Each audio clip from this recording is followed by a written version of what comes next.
Api di Bukit Menoreh. Cerita, Esa Mintarja. Audiobook, novel silat. Bab 395. Dengan demikian, maka murid Ki Manuhara itu pun beberapa saat kemudian telah mengalami kesulitan. Selain tangkas dan bergerak cepat, ternyata perempuan yang bersenjata tongkat baja putih itu juga memiliki kekuatan yang sangat besar. Sebenarnya lah Sekar Mirah yang telah membangunkan kekuatan cadangan di dalam dirinya, seakan-akan menjadikan kekuatannya berlipat ganda. Karena itulah, maka murid Ki Manuhara itu pun segera menyadari bahwa ia berhadapan dengan seorang perempuan yang berilmu tinggi. Beberapa saat kemudian, murid Ki Manuhara itu menjadi semakin mengalami kesulitan menghadapi tongkat baja putih itu. Jika Sekar Mirah meloncat ke atas amben bambu, maka orang itu sama sekali tidak berani menyusulnya. Bahkan ia berusaha untuk memancing Sekar Mirah turun dari amben bambu itu. Sambil tertawa Sekar Mirah berkata, "Marilah. Kenapa kau ragu-ragu? Agaknya kau biasanya terlalu merendahkan seorang perempuan, sehingga kau terkejut bertemu dengan seorang perempuan yang tidak menggigil ketakutan melihat tampangmu yang keras dan kasar itu. Iblis betina kau," geram orang itu. "Kau akan menyesal karena kau mencoba melawan aku." "Jangan berkata begitu Kisanak," desis Sekar Mirah. "Siapakah yang mulai menyesal sekarang ini?" Orang itu menggeram. Sambil berteriak ia menyerang Sekar Mirah dengan garangnya. Namun ketika senjatanya membentur tongkat baja putih di tangan Sekar Mirah, maka hampir saja senjatanya terlepas dari tangannya. Karena itu, maka ia telah meloncat surut untuk memperbaiki pegangannya atas senjatanya. Pada saat yang demikian, selagi orang itu membelakangi Rara Wulan dan anak yang membantu di rumah Agung Sedayu itu, maka anak itu telah mengayunkan parangnya. Hampir saja parang itu terayun dan mengenai punggung orang yang didesak oleh Sekar Mirah dan hampir kehilangan senjatanya itu. Namun pedang Rara Wulan telah menahan parang itu sehingga anak itulah yang justru mengaduh karena telapak tangannya menjadi pedih. "Jangan menyerang dari belakang saat orang itu tidak menyadari kehadiran kita," berkata Rara Wulan. Anak itu menjadi marah. Katanya, "Tetapi ia telah menyerang rumah kita." "Kita dapat disebut licik," desis Rara Wulan. Sekar Mirah justru tertawa. Katanya kepada anak itu, "Jangan bermain api, nanti tanganmu tersengat panasnya." "Nah kau dengar itu," desis Rara Wulan. Namun justru murid Ki Manuhara itu menjadi heran. Bahkan ia telah bertanya, "Kenapa kau cegah parang itu mengenai punggungku?" "Kami harus mengajarinya bersikap sebagai seorang laki-laki, meskipun aku dan adikku itu seorang perempuan," jawab Sekar Mirah. "Kalian telah menghina dan mempermainkan aku," geram orang itu. "Bukan maksud kami. Kami sama sekali tidak berpikir tentang Kisanak. Tetapi kami berpikir tentang anak itu," jawab Sekar Mirah. Orang itu tidak menjawab. Tiba-tiba saja ia bersuit nyaring 3 kali. Isyarat itu memang membuat Sekar Mirah dan Rara Wulan berdebar-debar. Mereka tidak tahu artinya dengan pasti. Tetapi tentu akan terjadi perubahan, khususnya di ruang dalam itu. Sebenarnya lah isyarat itu adalah isyarat untuk mendapatkan bantuan. Orang-orang yang bertempur di luar rumah Agung Sedayu juga mendengar isyarat itu. Meskipun pertempuran di halaman rumah itu rasa-rasanya masih belum dapat diketahui siapakah yang akan menang, namun salah seorang saudara seperguruan dari murid minta bantuan segera berusaha untuk meloncat ke pendapa dan melintas memasuki pintu yang terbuka itu. Seorang pengawal tanah perdikan itu memang mengejarnya. Namun murid Ki Manuhara itu dengan cepatnya telah berada di ruang dalam. Namun perlahan-lahan ia harus bergeser ke pintu butulan dan bahkan agak tersudut, ketika sebilah pedang tiba-tiba telah bergetar di hadapannya. Rara Wulan seakan-akan dengan sengaja telah menjemputnya dan mendesaknya ke sudut. Pengawal yang bergerak memasuki ruang dalam itu tertegun. Ia sempat melihat bagaimana Sekar Mirah mendesak lawannya pula, sementara Rara Wulan telah menghadapi orang yang baru saja memasuki ruangan itu, sementara anak yang tinggal di rumah Agung Sedayu itu masih mengacu-acukan parangnya. "Tolong, jaga anak itu," desis Rara Wulan. "Aku tidak usah dijaga," anak itu berteriak. "Jangan keras kepala. Nanti telingamu diputar Kakang Agung Sedayu," sahut Sekar Mirah. Saat yang pendek itu telah dipergunakan sebaik-baiknya oleh lawan Sekar Mirah. Dengan hentakan yang cepat maka ia telah menyerang, sehingga Sekar Mirah memang agak terkejut karenanya. Tetapi ia masih sempat dengan tangkas menghindar. Satu loncatan kecil telah melemparkannya ke atas amben bambu di ruang dalam itu. Tetapi lawan Sekar Mirah sama sekali tidak mendesaknya lagi. Ia justru mempergunakan saat yang terbuka itu untuk menyelamatkan diri. Dengan serta-merta mereka berlari keluar dari ruang dalam itu. Sekar Mirah tidak melepaskannya. Ia pun segera memburu keluar. Ternyata orang itu memang tidak dapat dengan mudah melepaskan diri dari Sekar Mirah, sehingga di pendapa ia harus bertempur untuk melindungi dirinya lagi dari kejaran tongkat baja putih Sekar Mirah. Di ruang dalam, murid Ki Manuhara yang berhadapan dengan Rara Wulan pun telah mulai menyerang. Demikian cepatnya sambil menghentakkan segenap kemampuannya, sehingga Rara Wulan bergeser surut. Tetapi sejenak kemudian, gadis itu pun menjadi mapan. Pedangnya segera berputaran dengan cepatnya. Sekali-sekali ujung pedang itu mematuk dengan cepatnya bagaikan kepala seekor ular bandotan. Tetapi lawannya, murid Ki Manuhara, juga sudah menempa diri untuk beberapa lama. Karena itu, maka ia pun telah mampu menempatkan dirinya bertempur di ruang yang sempit itu. Apalagi Rara Wulan masih belum setangkas Sekar Mirah. Karena itu, Rara Wulan tidak dapat mendesak lawannya sebagaimana dilakukan oleh Sekar Mirah. Nampaknya murid Ki Manuhara itu telah cukup lama berguru. Ia tentu merupakan salah seorang murid pilihan, sehingga ia telah ditunjuk untuk menyertai gurunya mengambil 2 orang anak muda yang harus dilenyapkan itu. Beberapa saat Rara Wulan yang belum terlalu lama berlatih dengan sungguh-sungguh dalam olah kanuragan itu ternyata telah terdesak. Meskipun ia masih akan mampu bertahan beberapa lama, tetapi lawannya itu memang selapis lebih tinggi daripadanya. Ketika Rara Wulan berada dalam kesulitan, maka anak muda yang berdiri termangu-mangu di sebelah anak yang memegang parang itu tidak dapat berdiam diri saja. Karena itu maka katanya kepada anak yang memegang parang itu, "Hati-hatilah, yang terjadi bukan semacam permainan binten atau embek-embekan. Tetapi senjata-senjata itu akan mampu membunuhmu. Lebih baik kau lepaskan parang itu dan duduk saja di sudut."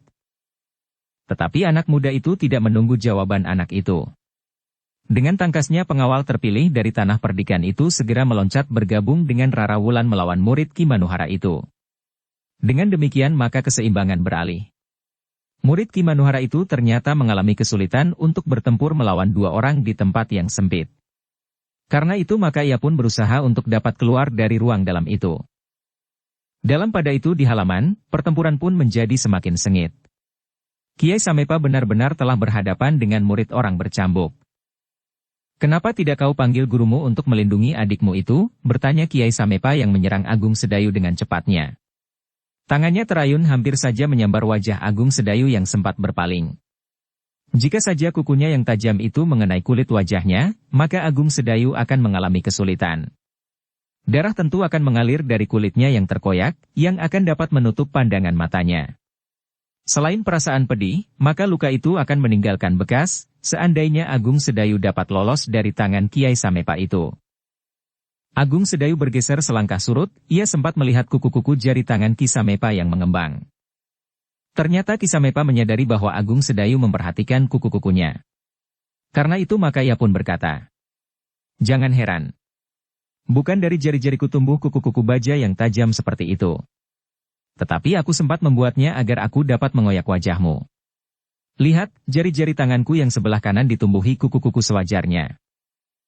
Kau tidak yakin akan kekuatan dan kemampuan tubuhmu sendiri, sehingga kau perlu membuat kuku-kuku dari baja itu," desis Agung Sedayu. "Hampir semua orang tidak yakin. Ternyata mereka juga bersenjata," jawab Kiai Samepa. "Kau benar," desis Agung Sedayu. "Guru juga bersenjata cambuk." "Nah, sekali lagi aku bertanya, di mana gurumu?" desis Kiai Samepa. Agung Sedayu tidak menjawab. Tetapi ia yakin bahwa Kiai Samepa memang mengenal gurunya, meskipun nampaknya umurnya tidak sebaya. Meskipun Kiai Samepa sudah berangkat tua, tetapi ia masih jauh lebih muda dari Kiai Gringsing. Karena itu maka Agung Sedayu pun bertanya, "Apakah kau mengenal guru? Atau gurumu pernah berhubungan dengan guruku?" Kiai Samepa tertawa. Katanya, "Jika ia ada, aku ingin melawannya. Itu saja." Tetapi Agung Sedayu menjawab, "Biar aku sajalah yang mewakilinya." Meskipun kemampuanku belum apa-apa dibandingkan dengan guru, tetapi aku akan berbuat atas namanya. Kiai Samepa menggeram. Katanya dengan nada tinggi. Kau anak yang sombong. Tetapi baiklah. Dengan membunuh murid-murid utamanya, maka perguruan orang bercambuk itu akan lenyap pula pada akhirnya. Seandainya guru datang kemari, bukankah kau juga akan dianggapnya masih terlalu muda untuk melawannya, desis Agung Sedayu kemudian. Kiai Samepa tidak menjawabnya lagi. Kembali tangan kirinya menyambarnya. Tetapi Agung Sedayu masih sempat juga mengelak. Sejenak kemudian keduanya telah terlibat lagi dalam pertempuran yang sengit. Ternyata Kiai Samepa memang terlalu garang. Ia berloncatan sambil menghentak-hentak. Tangannya berputaran menyerang dengan cepatnya. Apalagi tangan kirinya, yang diberinya semacam kuku dari baja yang runcing dan tajam. Namun Agung Sedayu mampu bergerak cepat pula, sehingga serangan-serangan Kiai Samepa tidak menyentuhnya. Namun sebaliknya, Agung Sedayu pun merasa sulit untuk mengenainya. Semakin lama keduanya bergerak semakin cepat, melampaui kecepatan gerak burung sikatan menyambar belalang. Kiai Samepa yang merasa memiliki ilmu yang sangat tinggi itu memang mampu bergerak dengan kecepatan melampaui kecepatan gerak orang lain. Tubuhnya menjadi seakan-akan lebih ringan. Bobotnya seakan-akan menjadi susut. Tangannya seakan-akan menjadi semakin panjang dan bahkan seolah-olah terjulur kemana Agung Sedayu bergeser. Tetapi yang menjadi gelisah bukannya Agung Sedayu. Justru Kiai Samepa, yang merasa dirinya memiliki kemampuan bergerak lebih cepat dari setiap orang. Ilmunya memang memungkinkannya berbuat demikian, sehingga dalam setiap pertempuran, lawannya akan mengalami kesulitan untuk menghindari serangan-serangannya apabila ia sudah sampai pada tataran kemampuan puncaknya. Mula-mula Kiai Samepa ingin mendesak Agung Sedayu untuk menunjukkan betapa perguruan orang bercambuk tidak mampu berbuat apa-apa menghadapi ilmunya. Ternyata Agung Sedayu tidak mengalami kesulitan karenanya. Seakan-akan Agung Sedayu hanya perlu sekedar menyesuaikan dirinya saja, sehingga pertempuran itu menjadi semakin cepat. Kiai Samepa tidak menduga sama sekali bahwa Agung Sedayu memiliki kemampuan ilmu meringankan tubuhnya, sehingga ia pun seakan-akan tidak lagi diganggu oleh bobot tubuhnya, sehingga ia tidak banyak mengalami kesulitan untuk mengimbangi kecepatan gerak Kiai Samepa. Karena itulah maka Kiai Samepa yang memiliki tanggapan yang tajam atas ilmu lawannya segera mengetahui bahwa kecepatan geraknya tidak akan mampu menggoyahkan pertahanan murid utama orang bercambuk itu. Bahkan semakin lama Kiai Samepa menyadari bahwa murid orang bercambuk itu tidak akan dapat dikalahkannya hanya dengan kecepatan geraknya saja. Dengan demikian maka Kiai Samepa yang memiliki senjata pada ujung jari-jari tangan kirinya itu harus berusaha untuk mempergunakan senjata yang lain. Kuku-kuku bajanya tidak dapat diandalkannya untuk menundukkan lawannya yang masih terhitung muda itu. Itulah sebabnya, di samping kuku-kukunya yang tajam di tangan kiri, maka tangan kanannya pun telah menggenggam senjata pula. Sebilah pedang yang pendek dan yang ternyata tajam di kedua sisinya. Namun, demikian pedang pendek itu berada di tangan Kiai Samepa, maka Agung Sedayu menjadi berdebar-debar, karena ia melihat seutas rantai yang terkait pada tangkai pedang pendek itu, sedangkan ujung rantai itu bergelang dan dikenakannya pada pergelangan tangan kanannya itu. Pedang itu tentu dapat terbang, berkata Agung Sedayu di dalam hatinya. Sebenarnya lah sebelum Agung Sedayu berbuat sesuatu, maka Kiai Samepa telah menunjukkan kemampuannya mempergunakan senjatanya itu. Hampir saja ujung pedang pendek Kiai Samepa itu menyambar wajah Agung Sedayu. Untunglah Agung Sedayu mempunyai kemampuan bergerak cepat sekali. Demikian pedang pendek itu terbang mematuk wajahnya, maka dengan cepat Agung Sedayu telah bergeser ke samping. Meskipun ia dapat menduga panjang rantai yang terkait di tangkai pedang pendek itu, namun ia masih belum tahu apa yang dapat dilakukan oleh Kiai Samepa dengan senjatanya yang menggetarkan itu. Namun Kiai Samepa tidak ingin melepaskan Agung Sedayu, justru saat lawannya itu belum mengenal senjatanya itu dengan baik. Karena itu, maka pedang yang ditariknya sendal pancing itu tidak segera ditangkapnya, tetapi pedang itu bagaikan melayang berputaran dan sekali lagi menyambar wajah Agung Sedayu. Agung Sedayu meloncat surut. Dengan kecepatan yang sangat tinggi karena tubuhnya yang seakan-akan tidak berbobot, Agung Sedayu telah melenting mengambil jarak. Agung Sedayu termangu-mangu ketika ia melihat lawannya memutar pedangnya pula seperti baling-baling di atas kepalanya. Rantai pedangnya itu seakan-akan semakin lama menjadi semakin pendek. Tetapi Agung Sedayu sama sekali tidak lengah. Ia sadar bahwa lawannya itu memiliki kemampuan yang sangat tinggi, sehingga senjatanya itu akan dapat menjadi sangat berbahaya.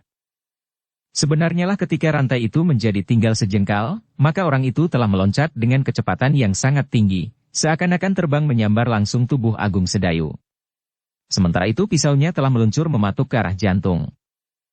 Agung Sedayu memang agak terkejut melihat serangan itu. Karena itu maka ia pun telah mengerahkan kemampuan ilmunya untuk meringankan tubuhnya. Dengan segenap kemampuannya Agung Sedayu telah meloncat tinggi-tinggi, dan sekali berputar di udara justru ke arah yang berlawanan. Ternyata Agung Sedayu mampu meloncat lebih tinggi dari Kisamepa, sehingga karena itu maka seakan-akan kedua orang itu telah berlaga di udara. Tetapi ternyata bahwa baik Kisamepa maupun pedang pendeknya sama sekali tidak menyentuh Agung Sedayu. Bahkan pakaiannya pun tidak. Kisamepa menjadi sangat marah, sehingga di luar sadarnya ia telah berteriak nyaring. Bahkan kemudian umpatan yang kasar telah terloncat dari mulutnya. Kimanuhara dan para muridnya yang telah mengenal sifat-sifatnya segera mengetahui bahwa kemarahan Kisamepa telah sampai ke puncaknya. Teriakan nyaring dan umpatan kasar, seakan-akan telah menjadi cirinya jika kemarahannya telah sampai ke ubun-ubun. Sementara itu, Agung Sedayu mulai merasa kesulitan menghadapi pedang pendek Kisamepa yang seakan-akan dapat terbang itu. Pedang yang mampu melayang-layang, menyambar sambil menukik tajam, bahkan kemudian mematuk secepat kepala ular bandotan. Karena itu maka demikian kaki Agung Sedayu menginjak tanah, maka tangannya pun telah menggenggam sebuah cambuk. Tangkainya di tangan kanan, sedangkan ujungnya yang berjuntai di tangan kirinya. Kisamepa yang dengan cepat mempersiapkan dirinya untuk menyerang, tiba-tiba saja telah dikejutkan oleh ledakan cambuk Agung Sedayu yang bagaikan ledakan petir di udara. Namun Kisamepa pun kemudian justru berdiri tegak sambil menimang pedang pendeknya. Senyumnya justru nampak menghiasi bibirnya yang baru saja meneriakkan umpatan kasar. Ledakan cambukmu memang memekakkan telinga. Tetapi sama sekali tidak menggetarkan jantungku. Aku juga sering mendengar gembala di padang rumput bermain-main dengan cambuk dan meledakkan cambuknya sekeras ledakan cambukmu. Aku juga pernah mendengar Sais Pedati yang melecut lembunya dengan menghentakkan cambuk sekeras hentakan cambukmu. Karena itu, ternyata murid utama perguruan orang bercambuk itu sama sekali tidak memiliki kelebihan apapun. Agung Sedayu berdiri termangu-mangu, namun kemudian ia pun tersenyum pula sambil menjawab. Kau benar, Kisanak. Aku juga pernah mendengar orang lain membunyikan cambuknya sekeras bunyi cambukku. Tetapi mudah-mudahan nanti kau dapat mengenali perbedaan antara cambukku dan cambuk para gembala dan Sais Pedati. Ya, aku setuju, jawab Kisamepa. Tetapi apa yang selanjutnya terjadi jangan menyakiti hatimu. Kau harus menerima kenyataan bahwa cambuk dari perguruan orang bercambuk itu memang tidak lebih dari cambuk para gembala dan Sais Pedati. Agung Sedayu tidak menjawab lagi.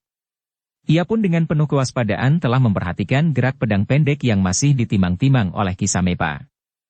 Namun juga gerak tubuh Kisamepa itu sendiri. Sementara itu, Kisamepa telah bersiap pula untuk menyerang. Di mulutnya masih tersisa senyumnya yang mengejek kemampuan lawannya yang masih dianggapnya terlalu muda untuk melawannya itu, meskipun ia adalah murid utama dari perguruan orang bercambuk. Dalam pada itu, sejenak kemudian maka pedang pendek Kisamepa telah mulai bergerak lagi. Perlahan-lahan, namun semakin lama menjadi semakin cepat, ketika Kisamepa siap melontarkan pedang pendeknya, maka Agung Sedayu pun telah menghentakkan cambuknya pula.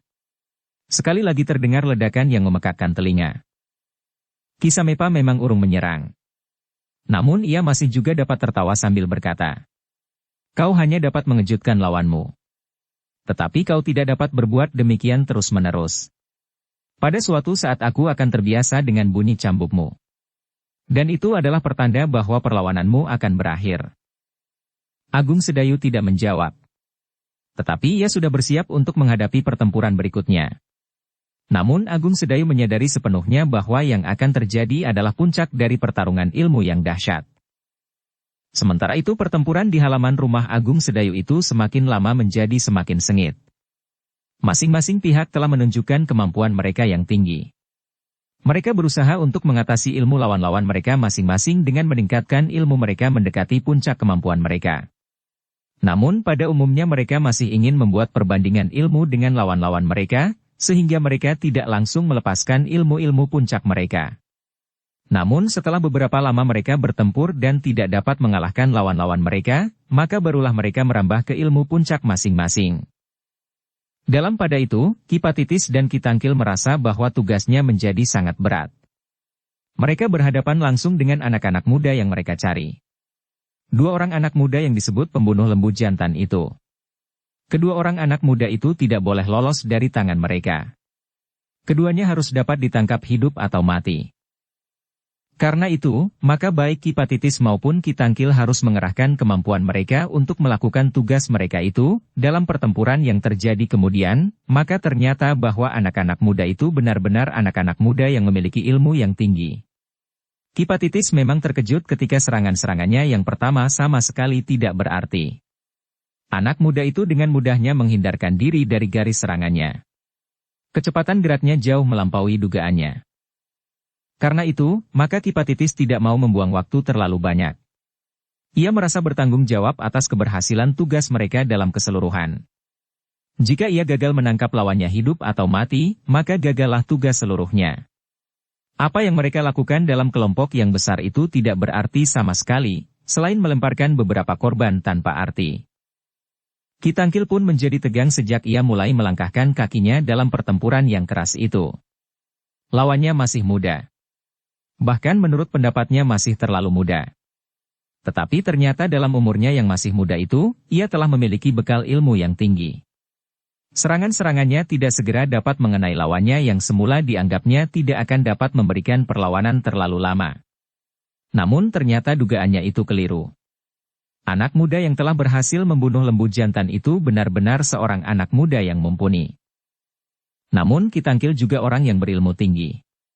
Dengan mengerahkan ilmunya ia berusaha untuk mengatasi kemampuan lawannya yang masih sangat muda itu. Tetapi ternyata bahwa Kitangkil telah menemui kesulitan sebagaimana Kipatitis. Bahkan hampir semua orang yang datang ke rumah Agung Sedayu itu mengalami kesulitan. Apalagi lawan Sekar Mirah. Bahkan mereka yang harus bertempur melawan para pengawal pun mengalami kesulitan pula. Para pengawal terpilih telah bertempur berpasangan, apalagi setelah beberapa orang pengawal yang meronda ikut memasuki halaman rumah Agung Sedayu itu. Ternyata Kimanuhara yang memiliki pengalaman yang luas itu tanggap akan keadaan yang dihadapinya. Ia sadar bahwa lawannya benar-benar seorang yang berilmu tinggi. Demikian pula lawan Kisamepa. Murid orang bercambuk itu adalah lawan yang sangat berat bagi Kisamepa. Meskipun mula-mula ledakan cambuknya hanya sekedar memekakkan telinga, tetapi orang-orang yang berilmu tinggi itu menyadari bahwa anak yang dianggap masih sangat muda dalam lingkungan orang-orang berilmu itu memiliki kemampuan yang lebih tinggi. Karena itu, maka Kimanuhara telah mengambil satu keputusan untuk memanggil orang-orangnya yang ditinggalkannya di luar padukuhan. Sehingga dengan demikian maka Kimanuhara telah berniat untuk membuka satu medan yang jauh lebih besar dari sekedar menangkap kedua orang anak muda yang digelari pembunuh lembu jantan itu. Dengan demikian Kimanuhara ingin mempengaruhi lawannya dan orang-orangnya di halaman itu, agar perhatian mereka terpecah karena sergapan orang-orangnya akan mengacaukan seluruh padukuhan induk Tanah Perdikan. Dengan demikian maka Kimanuhara pun tidak menunggu lebih lama lagi. Ia pun segera memerintahkan orang-orang yang telah ditunjuknya untuk melepaskan isyarat. Sebenarnya lah orang-orang itu pun segera melakukan tugas mereka, karena mereka pun merasa betapa tekanan orang-orang Tanah Perdikan itu semakin lama seakan-akan semakin tidak tertahankan lagi. Karena itu maka dengan serta-merta maka 3 anak panah Sendaren telah meloncat ke udara, susul menyusul dari sebuah busur, seakan-akan menjerit di udara. Namun isyarat yang ditujukan kepada sepasukan pengikut Kimanuhara yang berada di luar padukuhan induk itu telah didengar oleh para pengawal Tanah Perdikan. Maka mereka pun telah tanggap pula. Panah Sendaren itu tentu mempunyai hubungan dengan sekelompok orang yang telah diamati oleh pengawal yang bertugas untuk itu. Sebenarnya lah, demikian Panah Sendaren itu menjerit, maka sekelompok pengikut Kimanuhara yang cukup kuat dan menunggu dengan tidak sabar di luar padukuhan segera mulai bergerak. Tetapi bersamaan dengan itu, maka Prastawa yang selalu waspada pun telah memerintahkan anak-anak muda Tanah Perdikan untuk bergerak pula. Dengan sigapnya para pengawal yang hampir menjadi jemu setelah menunggu untuk beberapa hari itu, segera bergerak pula. Seperti air yang mengalir, mereka justru keluar dari regol padukuhan induk menyongsong sekelompok pengikut Ki Manuhara. Tetapi ternyata para pengikut Ki Manuhara tidak memasuki padukuhan induk lewat regol padukuhan. Mereka dengan serta-merta telah berloncatan memasuki padukuhan induk dengan memanjat dinding padukuhan. Dengan demikian maka para pengawal dan anak-anak muda padukuhan induk itu pun segera menyesuaikan diri. Sebagian dari mereka segera kembali masuk ke padukuhan induk dan menyongsong orang-orang yang telah berada di dalam dinding padukuhan. Sedang beberapa orang yang lain masih sempat meloncati dinding padukuhan. Dengan demikian maka pertempuran pun telah merambat dan terjadi di luar halaman rumah Agung Sedayu, sehingga orang-orang padukuhan induk itu menjadi sangat terkejut karenanya. Mereka sama sekali tidak mengira bahwa tiba-tiba saja padukuhan mereka telah digemparkan oleh pertempuran yang seru di lorong-lorong yang membelah padukuhan itu. Bahkan terjadi juga di halaman-halaman rumah. Namun para pengawal sempat meneriakkan peringatan agar orang-orang di padukuhan induk itu tidak gelisah. "Kami, para pengawal telah bersiap melindungi kalian," teriak para pengawal. "Jangan gelisah dan jangan takut," teriak yang lain. Namun demikian, perempuan-perempuan pun segera memeluk anak-anak mereka yang masih kecil, sementara laki-laki yang tidak termasuk dalam pasukan pengawal dan sudah tidak terhitung muda lagi, telah mempersiapkan diri untuk menghadapi segala kemungkinan. Jika para pengawal dan anak-anak muda padukuhan induk itu memerlukan, maka mereka tentu akan segera keluar dari rumah mereka. Apalagi mereka yang bekas pengawal tanah perdikan atau bekas prajurit, sebagaimana Ki Gede menoreh sendiri. Meskipun umurnya sudah di ambang senja, namun mereka masih tetap memiliki tekad seorang prajurit. Namun ternyata bahwa para pengawal yang cukup banyak di padukuhan induk itu telah mampu menahan arus serangan para pengikut Ki Manuhara. Mereka sama sekali tidak mendapat kesempatan untuk mencapai rumah Agung Sedayu. Hampir di setiap pintu lorong, simpang 3 dan simpang 4 telah dijaga oleh para pengawal. Sehingga demikian mereka memasuki simpangan, maka mereka harus bertempur dengan para pengawal yang siap dengan senjata telanjang. Meskipun demikian, ternyata ada juga orang-orang yang tidak menuju rumah Agung Sedayu dengan melalui lorong dan jalan-jalan sempit di padukuhan induk itu. Tetapi mereka telah berloncatan melewati dinding-dinding halaman, sehingga ada 1-2 orang yang lolos sehingga mereka dapat mencapai sasaran. Sementara itu pertempuran di halaman rumah Agung Sedayu semakin lama menjadi semakin sengit. Orang-orang berilmu tinggi itu telah mengerahkan kemampuannya, sementara Ki Manuhara menunggu hasil isyarat yang telah dilontarkan kepada para murid dan pengikutnya yang berada di luar padukuhan. Namun ternyata bahwa pengaruh itu tidak segera nampak. Hanya ada 1-2 orang saja yang memasuki halaman. Meskipun mereka berteriak-teriak untuk menyatakan kehadiran mereka, namun sama sekali tidak mempengaruhi pertempuran itu. Keseimbangan pertempuran itu masih saja tidak berubah. 1-2 orang pengikut Ki Manuhara yang memasuki halaman rumah itu, selalu diikuti oleh kehadiran 1-2 orang pengawal. Ki Manuhara yang mampu memperhitungkan keadaan medan memang menjadi gelisah. Bahkan Ki Samepa dan para pemimpin yang lain pun menjadi gelisah pula. Apa yang mereka hadapi di halaman rumah itu sama sekali jauh lebih berat dari yang mereka bayangkan. Ki Samepa sama sekali tidak menduga bahwa ia akhirnya benar-benar berhadapan dengan seorang yang berilmu sangat tinggi. Bahkan lebih tinggi dari dugaannya atas kemampuan orang bercambuk itu sendiri. Murid utamanya kini bahkan telah mempergunakan kemampuan ilmu yang tidak dilihatnya pada jenis-jenis ilmu dari orang bercambuk. Ki Patitis dan Ki Tangkil pun rasa-rasanya tidak mempunyai harapan untuk dapat mengalahkan lawan-lawan mereka. Padahal mereka menyadari bahwa kedua orang itulah yang sebenarnya menjadi sumber persoalan sehingga Ki Manuhara dan para pengikutnya hadir di tanah perdikan menoreh. Karena itu, maka baik Ki Patitis maupun Ki Tangkil telah bertekad untuk bertempur sampai kemungkinan yang penghabisan. Mereka sadar bahwa mereka bertanggung jawab atas keberhasilan tugas mereka di tanah perdikan menoreh itu. Jika mereka gagal, maka tebusannya hanyalah nyawa mereka. Tetapi mereka masih berharap, jika pasukan yang ada di luar padukuhan induk itu datang membantu, maka mereka masih mempunyai kemungkinan untuk berhasil. Tetapi seperti Ki Manuhara, mereka pun menjadi berkecil hati, bahwa orang-orang yang berada di luar padukuhan tidak dapat berbuat banyak. Sebenarnya lah, meskipun orang-orang yang ada di halaman itu sudah menunggu, bahkan menurut perhitungan mereka sudah terlalu lama, namun masih belum cukup banyak pengikut Ki Manuhara yang berhasil masuk ke halaman rumah Agung Sedayu. Karena itu, maka Ki Manuhara telah memutuskan untuk mempergunakan cara yang terakhir. Cara yang paling kasar yang dapat ditempuhnya. Namun Ki Manuhara tidak mempunyai pilihan lain. Karena itu maka tanpa ragu-ragu Ki Manuhara telah menjatuhkan perintah kepada pengikutnya yang telah ditunjuk untuk melontarkan isyarat bahwa pertempuran telah sampai ke babak yang paling kasar yang akan dilakukan oleh Ki Manuhara dan para pengikutnya. Demikianlah, maka sejenak kemudian, beberapa anak panah telah lepas lagi ke udara. Bukan panah senderen sebagaimana telah dilepaskan sebelumnya. Tetapi panah yang ujungnya dibalut dengan kain berminyak dan kemudian dinyalakan. Panah api. Orang-orang yang sedang bertempur itu pun menjadi terkejut karenanya. Mereka yakin bahwa yang terbang di udara itu tentu merupakan isyarat sebagaimana sebelumnya. Tetapi mereka pun tidak tahu arti dari isyarat itu. Namun kemudian terdengar Ki Manuhara berteriak. Aku terpaksa mempergunakan cara yang terakhir, yang tidak biasa aku lakukan. Tetapi kali ini, aku akan melakukannya karena aku tidak mempunyai pilihan lain.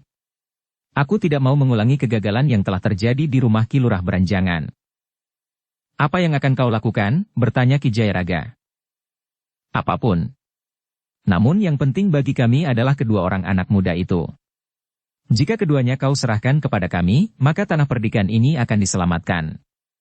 Tetapi jika tidak, maka tebusannya akan sangat mahal sekali.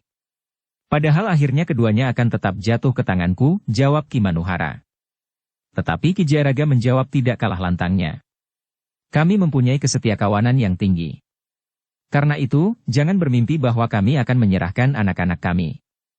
Lebih baik orang-orang tua inilah yang pantas dikorbankan, karena hari depan kami tidak akan sepanjang anak-anak muda itu lagi. Namun bagaimanapun juga kami pasti berusaha untuk menggagalkan rencanamu yang gila itu. Dukung channel Novel Silat dengan subscribe, follow, like, komen dan share. Jika itu yang kau kehendaki, maka baiklah. Tanah perdikan ini akan menjadi karang abang, teriak Ki Manuhara. Teriakan itu memang mendebarkan. Namun mereka yang bertempur di halaman itu sama sekali tidak menjadi gemetar oleh ancaman itu. Sementara itu, panah api yang terbang di udara itu telah memancarkan cahaya kemerahan ke segala arah. Panah api itu sendiri terbang ke 4 penjuru, sehingga para pengikut Ki Manuhara dimanapun dapat melihat isyarat yang dilemparkan ke udara itu. Karena itu, maka langkah-langkah yang mereka ambil pun menjadi jelas. Mereka harus melakukan cara yang paling buruk untuk memaksakan kehendak mereka atas orang-orang yang bertempur di padukuhan induk itu.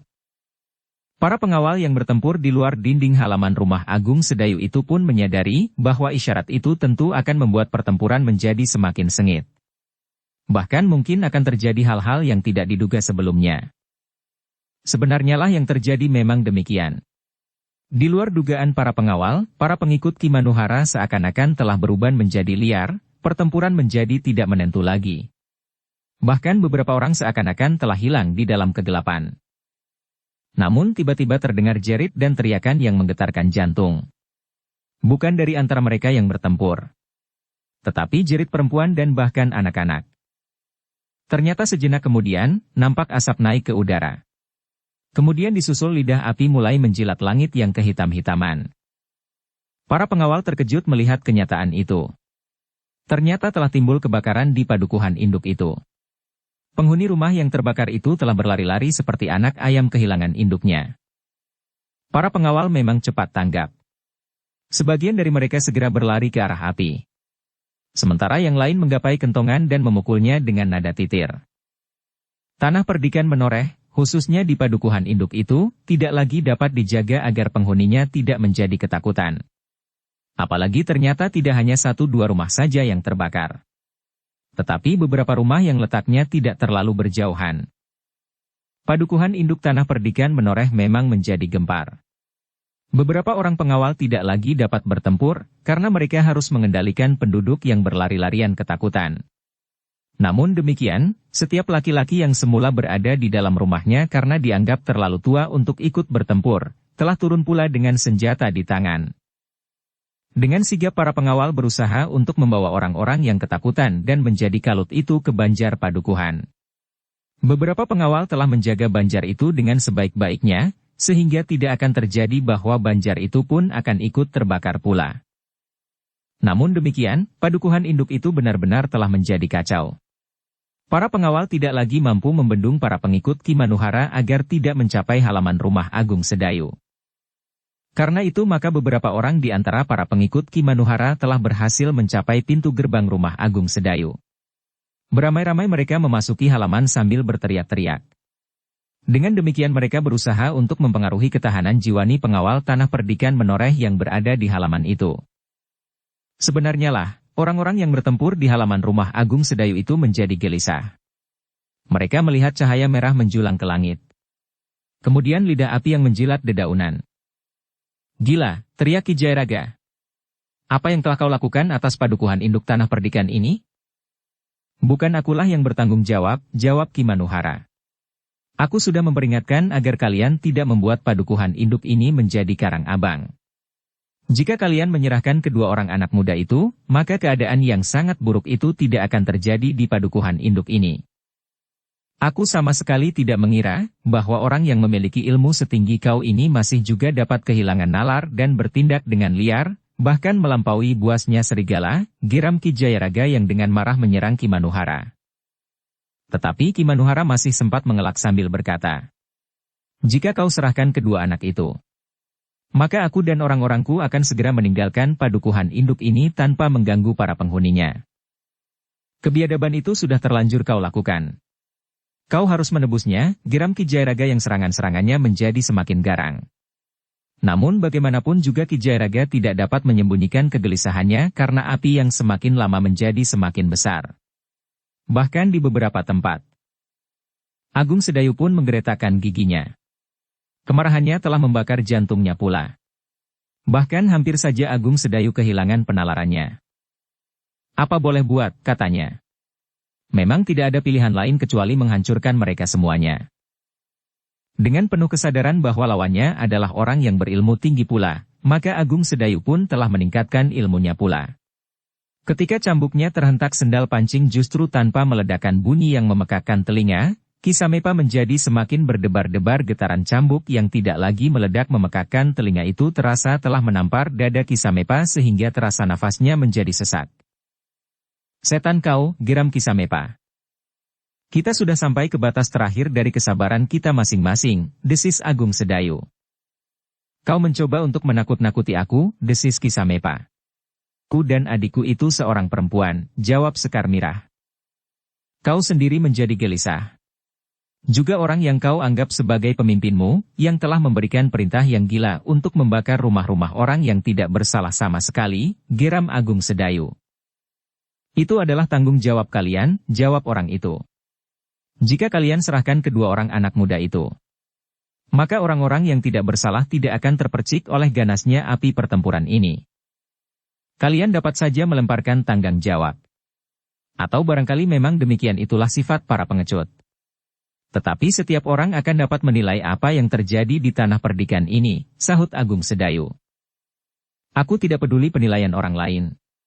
Aku dan kawan-kawanku hanya ingin tugas kami dapat kami lakukan dengan baik. Kami harus dapat membawa anak muda itu hidup atau mati," geram Ki Samepa.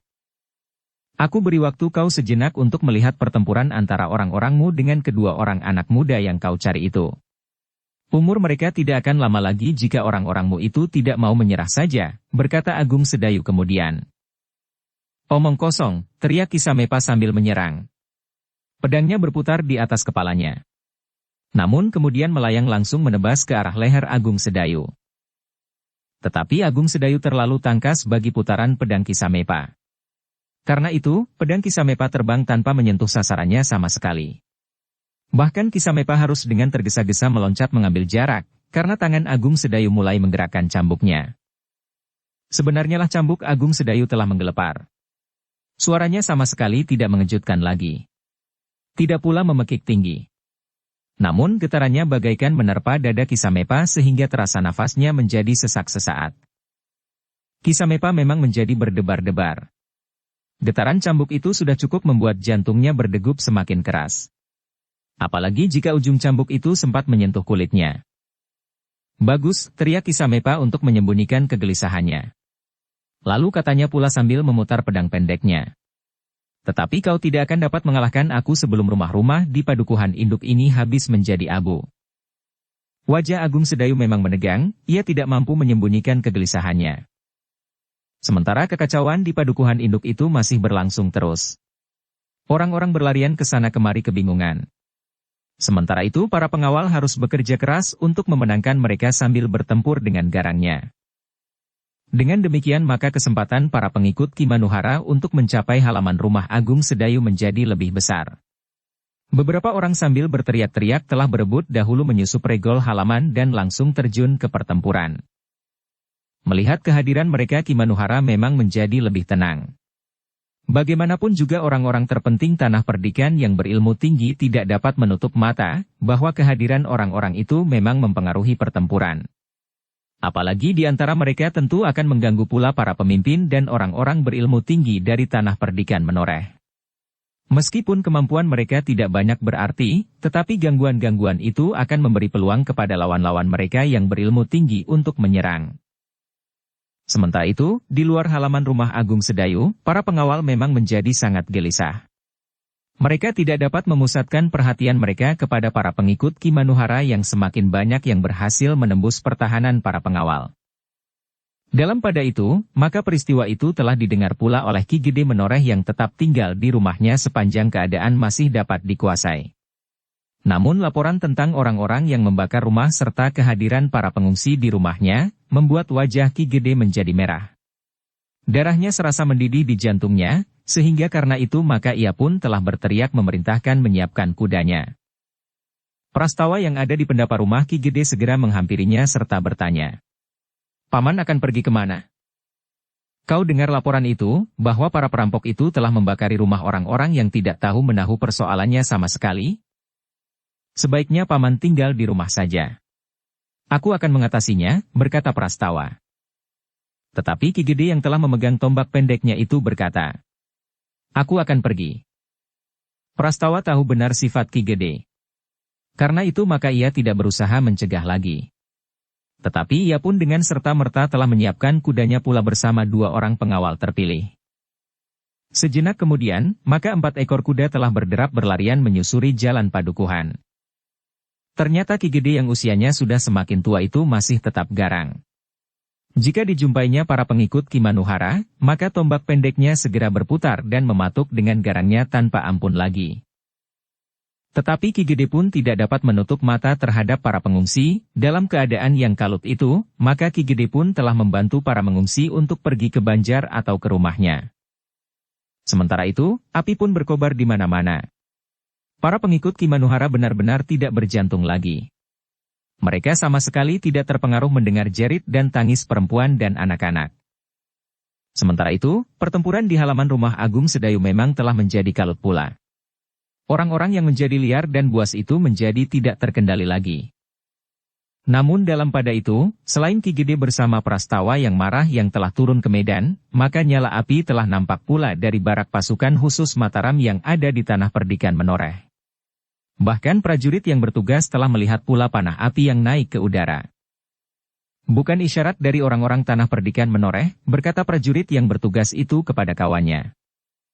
"Jadi, desis yang pertama. Justru isyarat dari orang-orang lain, yang agaknya orang-orang yang dipancing ke rumah Ki Lurah Agung Sedayu itu." Prajurit itu pun segera melaporkan kepada perwira yang bertugas malam itu.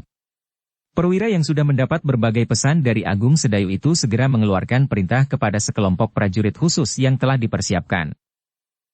Sejenak kemudian, maka kaki-kaki kuda pun telah berderap berpacu dari barak pasukan khusus menuju ke padukuhan induk Tanah Perdikan.